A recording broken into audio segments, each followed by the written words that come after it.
Welcome to Guide Guru. We hope this video helps. You start by confirming you're signed into the Apple ID you'll change. This matters because region ties to your account. Back up your device now to avoid data loss and check subscriptions. Apple won't let you switch with active ones. Once done, open Settings, tap your name, then Media and Purchases. Make sure payment methods are cleared or updated for the new country. This prevents rejection during the region change process. You'll tap View Account and choose Country/Region to begin the switch. Follow prompts. Select the new country and agree to the terms. These govern available apps and content. Now enter a payment method and billing address valid in that country. Without this, the change will fail. If you only have store credit or subscriptions left, resolve them first.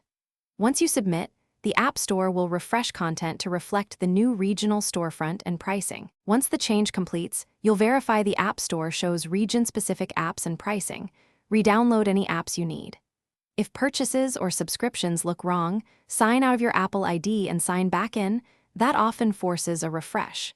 If you hit errors, check payment details and cancel any lingering subscriptions tied to the old region. As a final tip, contact Apple support if you can't clear billing or subscription blockers. They can manually resolve account holdups. Thanks for watching. Consider subscribing if we helped you today.